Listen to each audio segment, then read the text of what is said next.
Olá, você sabe por que hoje é feriado? 21 de abril é dia de Tiradentes. Joaquim José da Silva Xavier foi um dos participantes do movimento chamado Inconfidência Mineira. Uma parte importante da história do país que a gente vê na sala de aula, mas que nem todo mundo lembra. Memorizar datas, nomes, acontecimentos e estudar história sempre foi vista assim por muitos estudantes. O ensino da história do Brasil mudou nos últimos anos. Como o conteúdo pode deixar de ser dado na base da decoreba para ajudar de fato na formação do aluno? Com a palavra, Carlos Roberto Merlim, coordenador de História do Ensino Fundamental do curso Positivo e professor da Rede Pública de Ensino em Curitiba. Sandro Fernandes, professor de História da Faculdade Santa Cruz, em Curitiba, e também de Sociologia e de Filosofia do Colégio Dom Bosco. E Geraldo Silva, professor de História e diretor-geral da Secretaria Municipal de Educação de São José dos Pinhais, aqui no Paraná. Como aprender História sem decorar a matéria? Essa é a pergunta do programa de hoje. Mande o seu comentário, a sua dúvida aqui para nós pelo 0800 643 7555 ou pelo e-mail do programa, que é comapalavra@rtve.pr.gov.br. Se você preferir, também pode nos assistir ao vivo pela internet de segunda a sexta-feira no endereço eletrônico pr.gov.br/rtve.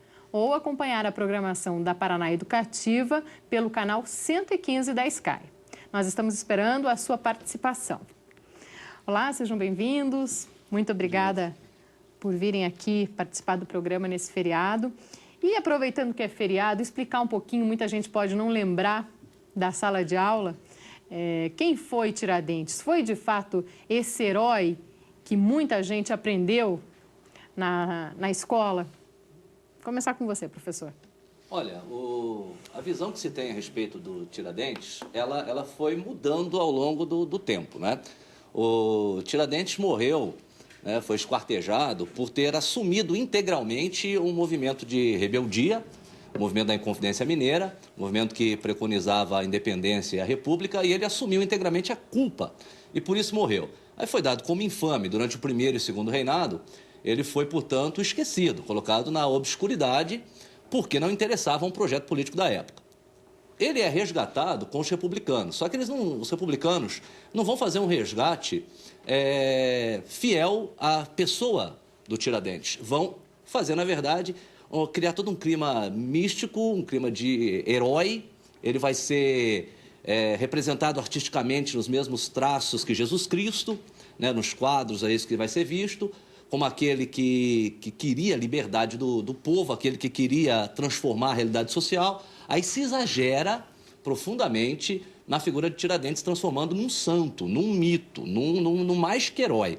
E recentemente, né, eu tenho visto um reducionismo também do lado oposto. Algumas visões ingenuamente marxistas têm relegado a Tiradentes um papel extremamente secundário na Inconfidência Mineira, e um movimento que teria sido um movimento de elite, de ricos, que frustrou-se e Tiradentes, por ser o único pobre, morreu. Morreu por ser pobre, portanto. Também não foi isso. Na verdade, Tiradentes, um homem íntegro, um homem que de verdade não tinha posses, mas um homem que, tirando todo o teor ideológico que se coloca na figura de Tiradentes, o que nós temos de fato? O que é que sobra do homem? Sobra uma pessoa desejosa da república, da independência, sobra um autodidata sonhador, não é verdade? Sobra uma pessoa corajosa, por demais, porque assumiu as culpas dele e dos outros, não teve medo da morte, né? Mas que não era perfeito e nem era santo. Tanto é que teve 2 filhos, nunca se casou, não encaixava-se no padrão de moral cristã.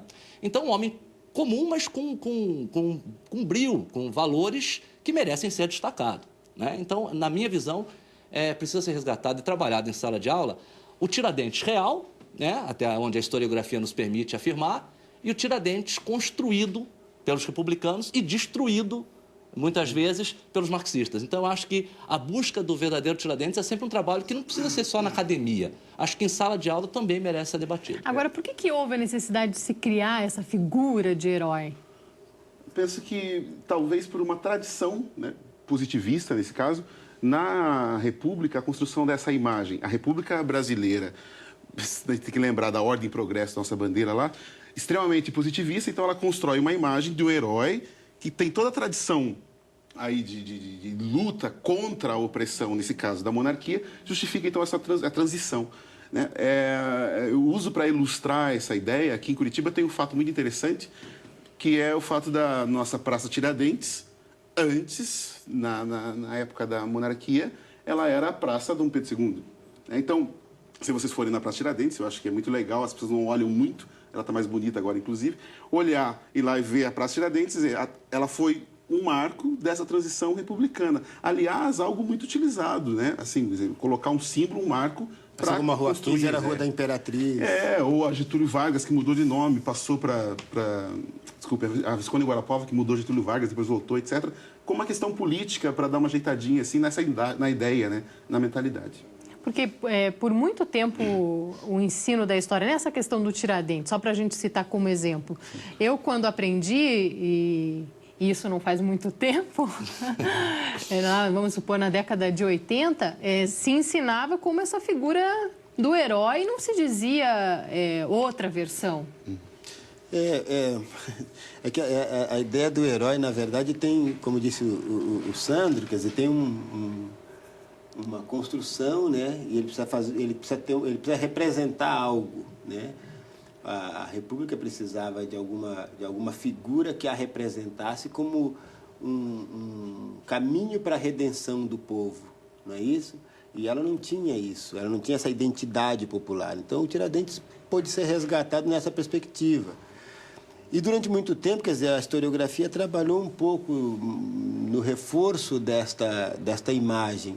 Né? E aí, a partir de um dado momento, se fez essa revisão, que é interessante, como disse o Merlin, nem tanto ao mar, nem tanto à terra, mas eu gosto de imaginar que a culpabilidade assumida pelo Tiradentes no processo ali de descoberta, né, de revelação da Inconfidência, também é algo de que não se tem os dados, né? Também é uma construção. E aí, me parece um gancho interessante para a gente pensar a história, ou melhor, para a gente pensar a historiografia como um processo de construção de algumas pessoas a partir de determinados princípios, inclusive ideológicos. E aí, sei lá, se eu estou sendo, não devo estar sendo muito preciso, mas assim, você tem as fontes, né, a partir das quais os historiadores constroem, né, o seu trabalho, fazem o registro, a grafia da história, não é? Mas essas fontes nos informam na proporção das nossas perguntas. E aí, de acordo com a minha curiosidade ou com os meus princípios, quer dizer, eu vejo o mundo e olho para as fontes como um homem negro de classe média, assim, assado. Eu vejo uma coisa. Se fosse judeu, provavelmente veria de uma outra forma. Eu veria pormenores que não vejo na minha condição. Se fosse mulher, talvez tivesse a possibilidade de fazer outras leituras. Estou dizendo que a minha história como indivíduo e parte de um grupo também me informa de determinado ponto de vista. Então, tudo isso é construção. E aí, eu gosto muito de dizer isso porque a gente pensa muito no contexto da verdade histórica, né? Que é complicada, quer dizer, ninguém estava lá para mandar um fax, né? Eu fiz essa pergunta quando vocês chegaram e até você riu, né, Geraldo? O que a gente aprende? A gente aprende na sala de aula, é verdade mesmo, não é? Eu acho que aí também tem essa questão da mudança na abordagem metodológica do ensino da história, tem isso. Quer dizer, você não ficar, como no passado, fixo a um manual. Então, aquele manual dá essa impressão de verdade absoluta, final e acabada. Né? Como nós estudávamos, como você citou aí, que tinha um manual determinado, tinha que se decorar esse manual e nos padrões que era exigido, não é verdade? Eu penso que a melhor maneira de se lidar com isso não é relativizando a verdade histórica. Nós temos documentos, nós temos muitos dados para ser trabalhados, mas é com a diversidade. né? Não é com relativismo, mas é com a busca de valorizar a diversidade de informações. Então, no caso de Tiradentes, por exemplo, vamos trabalhar com o manual, Tiradentes foi isso, foi aquilo. Por que não optar por oferecer ao aluno, então, várias formas de abordagem?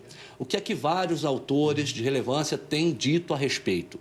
Né? O que é que, por exemplo, se nós pegarmos os documentos da Devassa, que foi aquele inquérito armado, depois que a Inconfidência naufragou, o que é que a gente vê dali? Então, como o professor disse, né? Depende de quem é que está olhando, quem é que está lendo aquilo, quem é que está reproduzindo aquilo.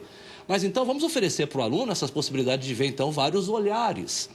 E aí, talvez, a gente consiga escapar da forte tentação de rotular rapidamente. Tiradentes foi isso ou foi aquilo. E a gente consiga ver o humano por trás, né? E aí, inclusive, é legal a gente pensar que o modelo que norteia, digamos assim, as diretrizes, que estabelece o modelo, aquilo que estabelece, aquilo a partir do que se estabelecem as diretrizes em determinado momento histórico, né, para o sistema educacional, também vão mudar essa perspectiva. Quer dizer, o que eu estou buscando lá? Quando no Brasil se fala muito, o pessoal da educação entende melhor isso. Quem está de fora da educação acho que vai ter um pouquinho de dificuldade. Mas, assim, a gente teve várias reformas ao longo da história do sistema educacional brasileiro, né? O que essas reformas representam ou representavam, né? No fundo, era uma tentativa de estabelecimento de diretrizes e de perspectivas a partir das quais se formariam as pessoas na escola em função do modelo político e ideológico vigente. Tá? E aí, também nesse aspecto, é legal a gente lembrar que o olhar que se lança sobre o passado, e aí a história eu acho que é uma disciplina que é muito emblemática dessas mudanças, quer dizer, o olhar que se lança sobre o passado, no estudo da história, tem um pouco a ver com o que se quer trazer do passado para cá, para a construção desse presente. Eu já quero falar mais sobre isso, professor. Como aprender história sem decorar a matéria? Por exemplo, hoje, 21 de abril, você sabe por que é feriado? Mande a sua opinião aqui para nós pelo 0800 643 7555 ou pelo e-mail do programa com a palavra @rtve.pr.gov.br. Nós já voltamos.